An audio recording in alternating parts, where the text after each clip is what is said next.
Munnange omanyi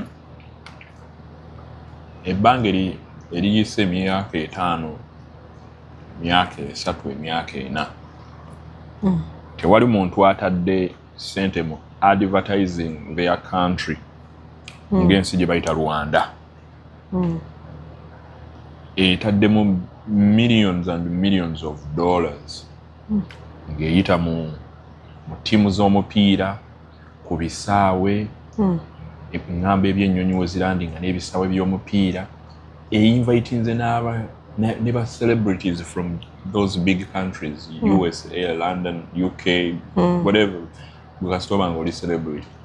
People have come in the country. Era bwe nkubuulira nti high chances are eyinza okuba kati nga ekwata ki esinga Uganda okuyingiza aba tourist abangi.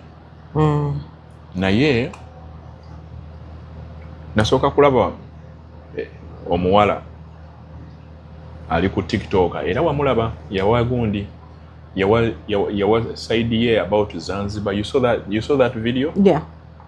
Even actually yawa another side of Dar es Salaam ng'agamba bannange bye bali mu kubagamba eno kibi nnyo era n'atulaga Zanzibar beaches nganfu obwavu obuli ku muntu w'oku street w'oku Zanzibar nga bubawunya ne mu mpale.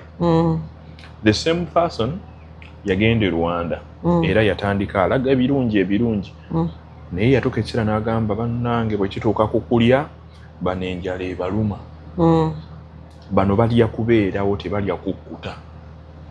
N'alyoka atulaga videos nga I think oba yali some part of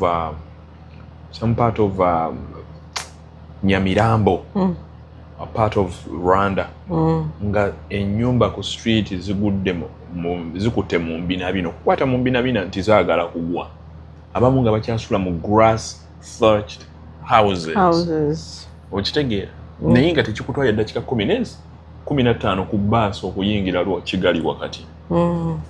Era yajja n'abyogera. Kati omwana omulala waliwo another blogger, kaana kato, si kato mu myaka naye mu birowoozo, kagendayo baakagulira na tiketi baagikagulira bugulizi ne kagenda e Rwanda. Bakayita nkoko siken ne kagendayo ne katandikira eyo nga koogera bannange kyendabye wano waliwo KFC e Rwanda waliyo KFC era eri gundi Iremera. Anti KFC is a franchise. It's just about abantu balina kuba ne sente investing mu KFC. Okubanga KFC at least muyina we 3 4 5 right mukaaga. N'agamba tekiringa bwe kiri e Uganda nti no buli Shell petrol station osangako KFC. Nti ali ekireka teweetaaga ate kuvuga mpaka gundi Kampala Road okufuna ku ka KFC oba Cafe Javas. There is a petrol station on Chambogo Road where you can find all those two. Okitegeera. Then bwe yavaayo najja ku YouTube, ku channel ya YouTube omu n'alyoka atwokya. Mbu balina just kali akayumba ka convention kali akalinga tebazimba mu format yeeyo. Mbu abantu bwe bagenda ne beekubya ebifaananyi. Ne batulaga nti yeeyo Rwanda balina engeri gye bagiportrayinga mu ngeri nga America. Eringa ng'ensi etali ku lukalu lwa Africa. But when you get there and you experience it, you'll be like, what in the world is this? My country, Uganda, is better. That's why those guys be running away from Rwanda and camping in Uganda, voting for Museveni and all that bullshit. We can't accept that. So, ekyo kyajjeyo omunene, the boss himself, Kagame, President w'Uganda. N'agamba nti bw'oba olowooza nti yonna gy'oli ogenda kulinnya akagaali ko akapikipiki ko akamotoka ko kabbaasi ko oba akanyonyi ko gye mu nsi eno ofutyanke ovoole amaanyi g'Abanyarwanda, I will look into your face and tell you, God damn you, fuck your ass. Fuck your words. Go deal with your problems, and me, leave my problems to me. I don't know, those guys, they're kind of similar with Museveni. There is a way they think the country is theirs. Just like Museveni. But even the Rwandese are stupid. Yes. Because I saw them defending it. But let me tell you. Uganda mwennyini. Bogereramu Olunyarwanda basaba Kagama asibe chicken. Basi nikamba kati muri Uganda mwogera Olunyarwanda mulwogerera Uganda mbumbu Kagama asibe chicken. Bweba ensi yamwe nnungi nnyo lwaki temulinnya ne muddayo. Bagamba bazaalire be. How many travel bloggers have we seen? Okitegeera. Doing these travel vlogs and said everything about places. Even this girl who talked about Zanzibar and all that stuff, people just told her you don't have the money to go to the best beaches. Because trust me, even Dar es Salaam has beaches that are public. They won't look like the beaches where people are paying. You get what all the resorts where people are paying tours and all that stuff. They don't look like that because they are public beaches. Anyone can come in, anyone can leave. There are just a few restaurants in there for you to buy food, and they just keep that water clean and all that stuff so that people can enjoy that beach. Even the poor can enjoy it. You get what I'm saying? And that is the same thing with Zanzibar. You want them to turn all the beaches into tourist beaches? Then what will the people of Zanzibar go to? Because let me tell you, beaches and hotels in Zanzibar are very expensive. Yes, advertising the bad side of the places they go to. No, let me tell you. No, let me tell you. Why don't we love Africa? Like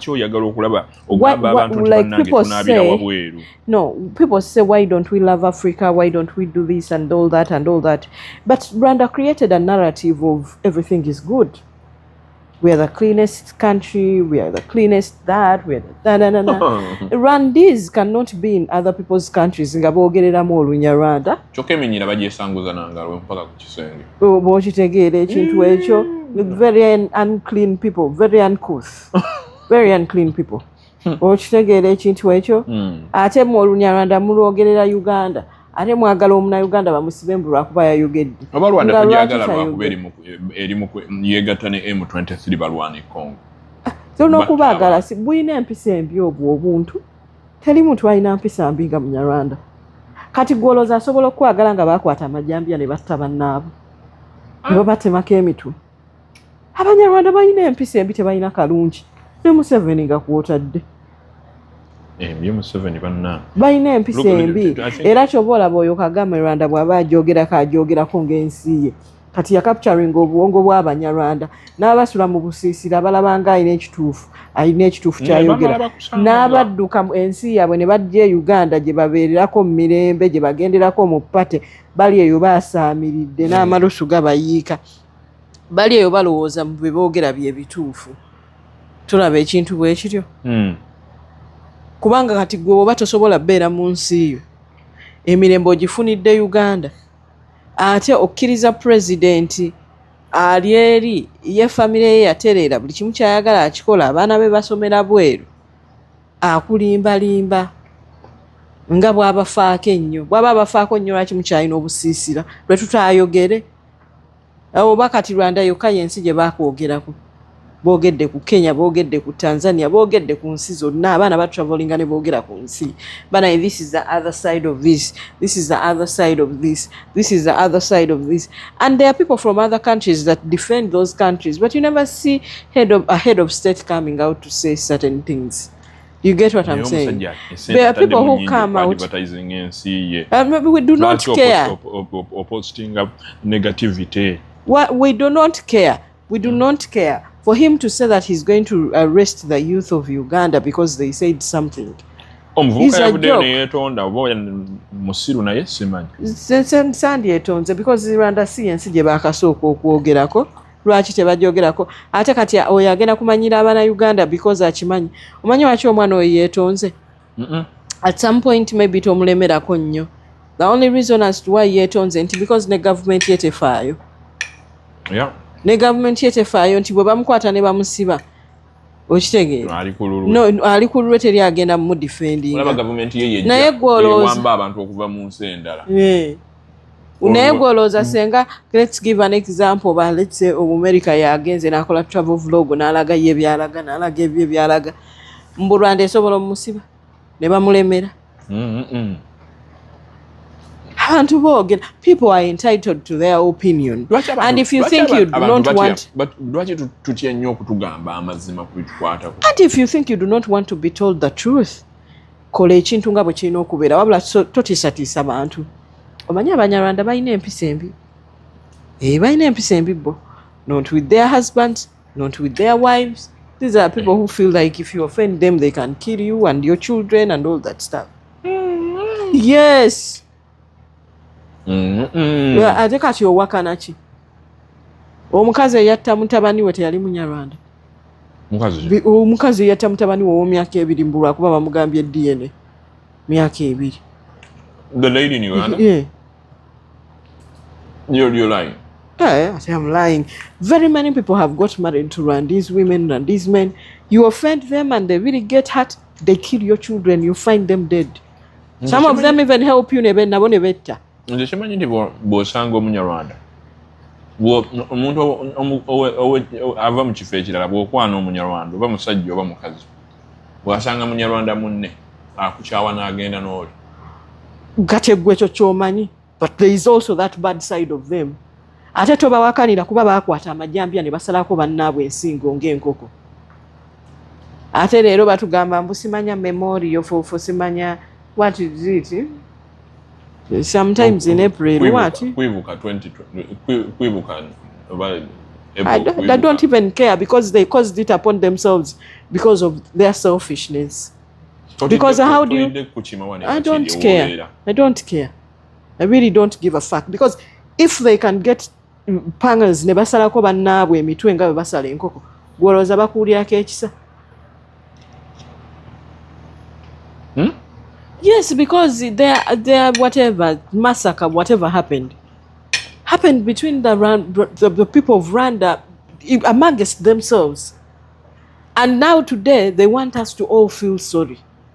Last time I was actually watching a certain video. Oh, that time I saw the daughter of Kagame saying, "Oh, that time I was in Sweden when my father was when the country had problems." What? Who caused the problems? Not your father. Huh? So they want us. They always pretend to be victims of something they caused themselves. No.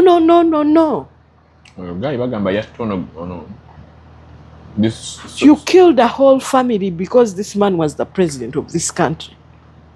Because you didn't like his kind of tribe. But for yes.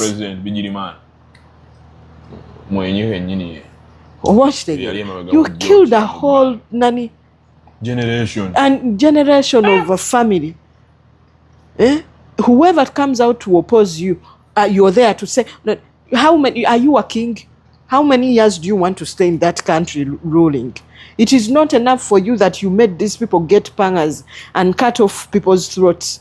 You always want us to see you as victims, but you don't look into your hearts and tell yourselves you are bad people. You're very bad people.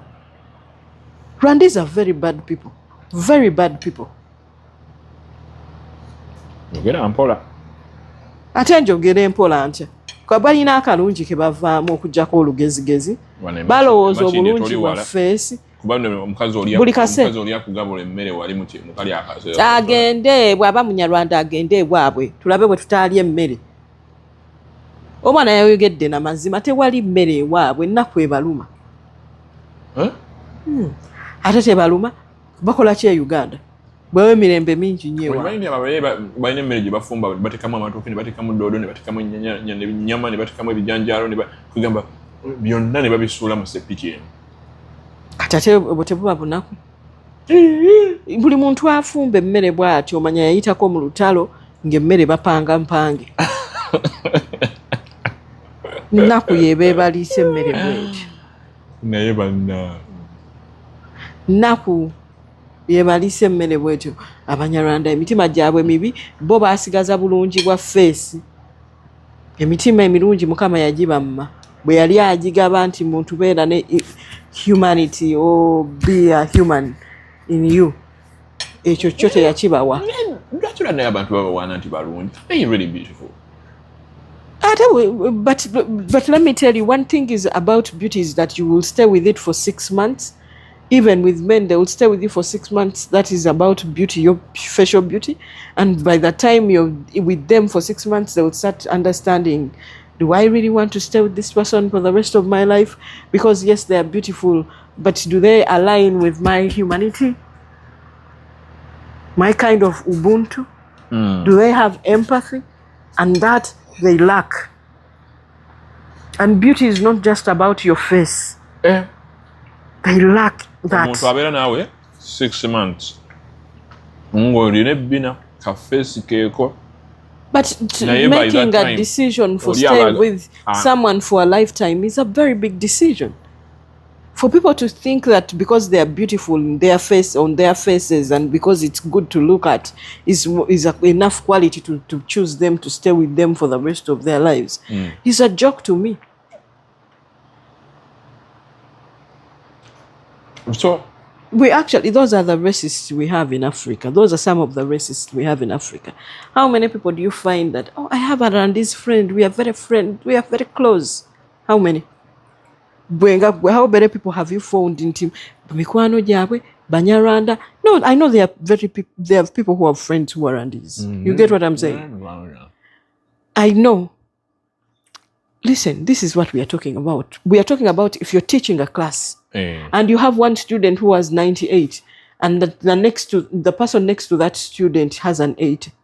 You're not a good teacher. Okay. Yes, you're not a good teacher.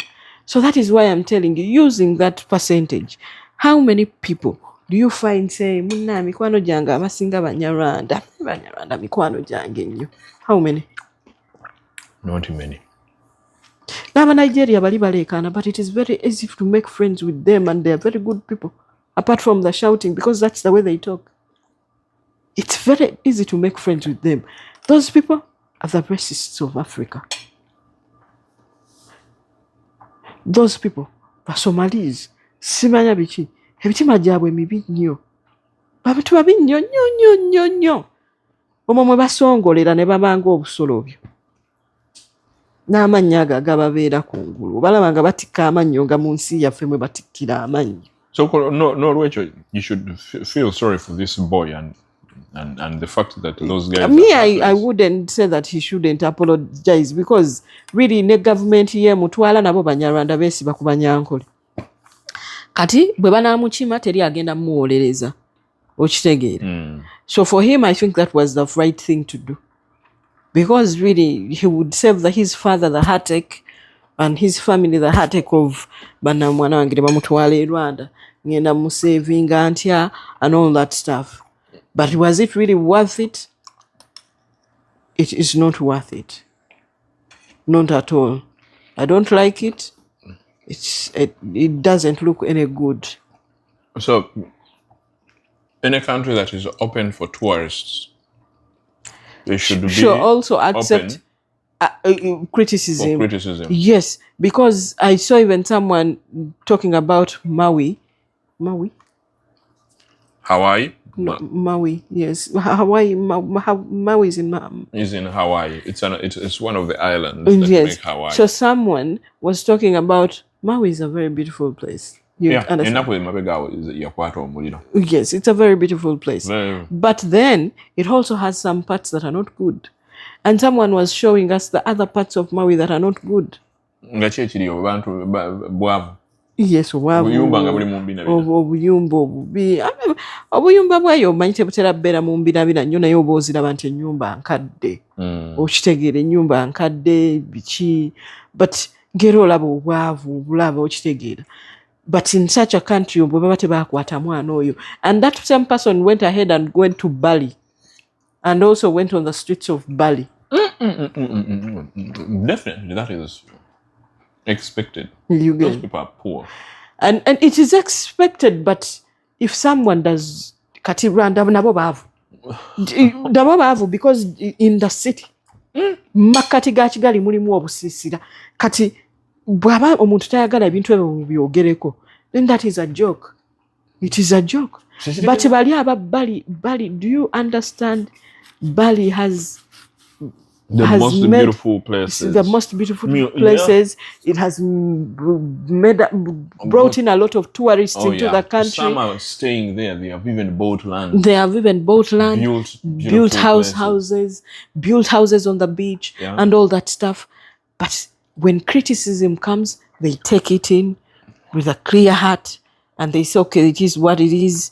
That's it." I think. But Rwanda, Kagame, which is as small as Morogoro from Dar es Salaam, that place after Dar es Salaam, cannot take the pressure of being criticized because they have grass-thatched houses in the middle of Kigali. Kumpisa ebiko batudde kumanyira bumanyizi bantu kati waliwo abasinikira amanyi ati nyina gwe nalabye ebintu byonna byayogera banange tetwagala tumanyira abyogera mu Luganda ninga kalira ba mabina gano keka kabadde n'obunnyo bukakongolodde musagala muteeke president waffe mu bintu bino n'Oluganda waluyigadde because obeera wa Uganda osinika amanyo genda obeere ewammwe era natunuulidde omwana oli nenga akalira ba mabina gano.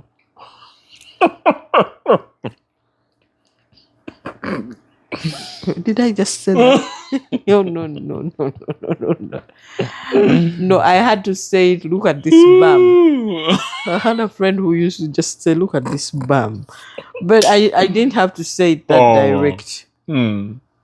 But yeah, because you can't be speaking Luganda in Uganda and then you're saying, they didn't even talk. Let me tell you, even Kenyans who are very stubborn people criticize Nairobi all the time.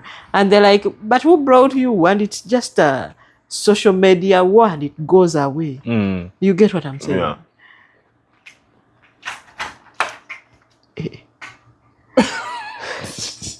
So for people to think that because someone talked about their country, it is a taboo. Why did they talk about my country? They shouldn't have talked about my country. Jese tulojetikke ugende nayo mu njuyo. Tushimanyi nti Rwanda ojaagala nnyo. Senga wali ojaagala nnyo biri bye mutu what? Genocide gye mu celebrating sa abantu buli kaseera mbu simanya memorial. Simanya bikoze batya. Simanya ga whatever. Senga temubiina because era gwe wabikozinga. Olwo tubeera awo tulowooze nti ofaayo nnyo ku bantu. Your submission. Namwe abali mu comment section. Mutubuulire. Opinion zaffe ze muwulidde zeetaaga drone yebeetu kima. Bebamanyi. Oba twogedde mazima. Saagala nnyo bantu batufuula nga basiru. Buli kaseera beefuula abalungi, beefuula abafaayo ennyo ku bantu, beefuula nti ensi eno teyogerwako. Era bw'ogyogerako ekintu kwegamba kutumalako mu mazzi mirembe. Kitegedde ekintu ekyo? Okitegeera. Ate tubeere ku olwo. Buli kaseera tubeere ku olwo. Chicken. Tekijja kusoboka. Tubasaasiddeko kubanga obusajja buyinza okukukima yadde twogera wano naye obusajja buyinza okukukima. Ekyo tekijjaawo nti you did your part. You said the good things. Nise bakana kayina we kagambidde mbu wamma nategedde lwaki tebakkiriza na kuvuga speed yana. Mbu obuguudo buli we buti. Obuguudo buli naye sebo kankubulire omuntu ave Uganda in the way our country is. Now a critique about Rwanda gye tubadde tulowooza nti no yalinnyamuka ekya wakati. Gwemanya nti embeera mbi. Omanya embeera. Ate nze nnyina n'omuntu gwe mmanya abeera eyo yali enfuufu ogimanyi eri mu Uganda. Ngimanyi. Kati ate nze nnyina n'omuntu omulala eyali yaŋŋamba abeera eyo era abaddeyo ebbanga eyo e Rwanda. Yaŋŋamba Rwanda embeera mbi bayina ennaku emmere ebintu by'emmere ebyo byonna yali yabiŋŋamba mbu omwavu nnyo omugagga muvundu kitegeera kati sijja kugendayo nkutwaleyo nze sina tugenda gye baziika okwibuka saagala be bamanyi kati okwibuka jjajja wange naye Abannayuganda olugezigezi just kwolwagala tumalako mirembe. How many travel vlogs have gone around and critiqued other countries? How many presidents come out? Kali wano kagala okutumanyira busimanya bichi kati bweba that small place like Morogoro has defeated you tosobola ka developinga tetwagala tumanyira tetwagalira ddala tumanyira pressure omujjukire yalumba kabaka ne bamusiba omwana oyo tawulira akomyewo n'agamba mbunno akagudi akasite kenkana na mayiro akenda ze bawa Buganda negwe abaana bavuma bannange where do people get those nedda nange nkimanyi Rwanda ekyo ekintu yakisusizzaamu because there are a lot of travel vloggers. Yes, there are a lot of alumba ensi ennamba Congo n'agissa wansi abbe gold. Okimanyi nti gold we Congo yakulakulanyiza Rwanda. Anti kati bali awo batusinikirako amannyo ate obalabaga amannyo gaabwe agagatera okubeera kungulu nga balina gateekamu braces okubeerako ng'ag'abantu amannyo gaabwe ago ogalaba amannyo gaabwe ago gye basinika amannyo buli we babagamba nti abantu beeri bafa bo tebakirabamu buzibu kubanga bo beeslaughteringa ng'embuzi tebalina buzibu bakirabamu nti balaba ng'emirambo bagisituleko ng'egy'abaana abato buli lunaku kyobola basigala basupportinga akakasajja kaabwe akatagejja akatakoga kalinga akalwadde kakatenzi bakassa ku muzindaalo koogere ku lutalo olugenda mu maaso kagenda wano e Tanzania nga kasaamirira bwasaamirizi bwe tutaakogereko Magufuli akagamba gezoddemu osale ku booda yange onampulira ndoza musajja agenda okuva mu bufuzi nga tekalinye Rwanda era yali talinnyayo tinga talinnya Tanzania yali talinnyayo akasajja kamanyira yali alooza agenda kuyita eri Arusha mining e Tanzanite osinika kyamanyi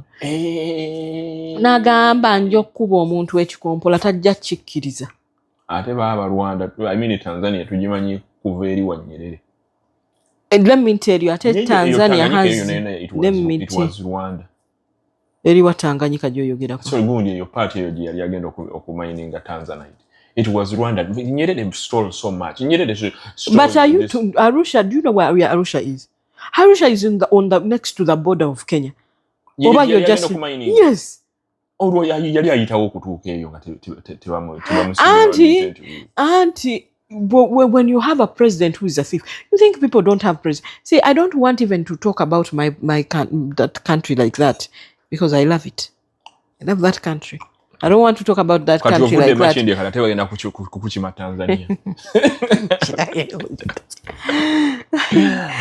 Ne Tanzania baddeko ne ba president nga balina personal gains okitegeera of which sagala bogerako kuba Abaswahili they always keep that dignity for their president, and that is why you will see them all seated on the same table when another president comes in. So I don't want to talk about their presidents because bimuwunyira bibawunyira ye ne Kagame bibawunyira bibalwaza oba okitegeera kati saagala boogerako kubanga bonga bo beewa ekitiibwa ate ebintu ne babireka ne bigenda and good if as much as tebakyusa party ereeta president but at least bakyusa president buli myaka 10 netulaba ku muntu oba because yadde bava mu same party ideology yanjawulo muliaze and then they have that book where they read Magufuli ayino kola kino na kola kino era when you look at what Samia has done has just been opening all the projects that Magufuli had not completed just those. So on that note, I don't want to talk about the presidents of Tanzania. I'll just leave them. Human beings are not perfect, you get what I'm saying. So twaina neko ne ba president abaina personal gains zaabwe okitegeera and I think that's where Kagame had gotten that okitegeera but when Magufuli became president he had to block all those things because for him it wasn't looking good for him. As in, why are you coming into my country? You want to turn it into something else? Do not play around with me. And let me tell you, people don't know. Tanzania is one of the countries that is known to have the best army in East Africa. Don't play around. I mean, don't play around it if they start fighting with you. Literally everyone. And people feel like yes, and people might think, oh, Tanzanians are just quiet. Can be on the street. Holding and people can say, oh, Tanzanians are quiet and all that stuff. No, for them, they know what a war means and how much it takes. As much as they know they have a very good army and they have people in the army and all that stuff, they know what it takes to be in a war. And they know how much they've built their country and all that stuff. So sometimes they let things go. And that is why maybe it's that easy to even transition to another president when another dies. There is no war and all that stuff.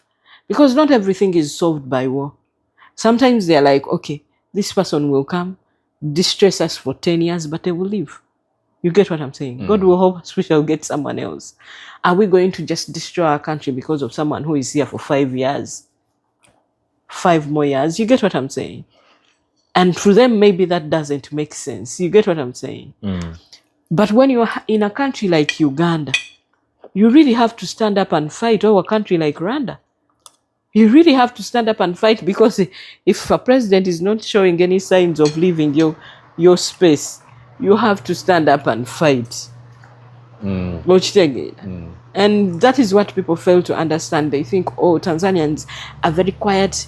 They think they are peaceful. Yes, they are peaceful. Because really, economically, it doesn't make sense for you to fight over someone who is only remaining with 5 years. Or 2 years. They have actually even reigned there 2 years and there. You get what I'm saying? Yeah. Babuzaye emyaka esatu babafiire nga gwotandika okulwana kuba ekya Tanzania tekiriko na kuteesa kubanga even when Magufuli passed kati bwavaako wano even president wa Samia Suluhu bwamala kukendo kino ekisanja bagenda kulonda tatandika fresh ebisanja bye bibiri ate kijja kusoboka no ngamba mulondo ogusooka tasobola kukomawo gwakubiri. Teri muntu agenda kumala bisanja bisatu ku ntebe ya Tanzania nkulabira. Kuba kano kino tekyali kisanja kye, just yamalako kisanja kya. Ate si ye president. Abadde acting president oba president. Tulaba nti bamubbye. Ate nga bamubbye batya omukulu yali akafugako omwaka gumu. Nga n'omwaka tegunnawera. Magufuli bamulonda mu October. Mu March yali afudde. Ni walayo omusajja ba mu October nga gwako mu March yali afudde kwegamba n'omwaka gwali tegunnawera kati oyo taba president taba tafuze emyaka 5 yabagifuza aba afuze emyaka 5 era bwe bamulonda guno ogw'omulimirala 5 okitegeera tageza nayo noone eggwanga eryo tulirabiddeko nnyo ate kati olaba that is what I'm saying. Tanzania, it will be high time to stop her if she wants to be a dictator. As much as somewhere where women are very lethal people. But Kati, let me tell you one thing. Let me tell you, there is one thing I know about that country. The patriotism they have, even her cannot bring herself to destroy that country. You see all those people behind her that are supporting her? Yeah. They can turn against her. That is the kind of... that is the problem. And she knows it deep down because the Tanzanians, most especially that she was born in Zanzibar, it is just that they do a president if the president is from Tanzania, then the vice or the prime minister should be coming from Zanzibar. But if you think you're going to come to Tanzania Bara and you destroy the Tanzania Bara for the children of Tanzania Bara, you're joking. Tanzania Bara, you know, Kulukalu. Yes, you're joking. You're joking because they want to... And I'm telling you, listen to me when I'm saying all these things. You see all those people behind her? If she tries to play with that country, they can turn against her. She knows it deep inside her heart.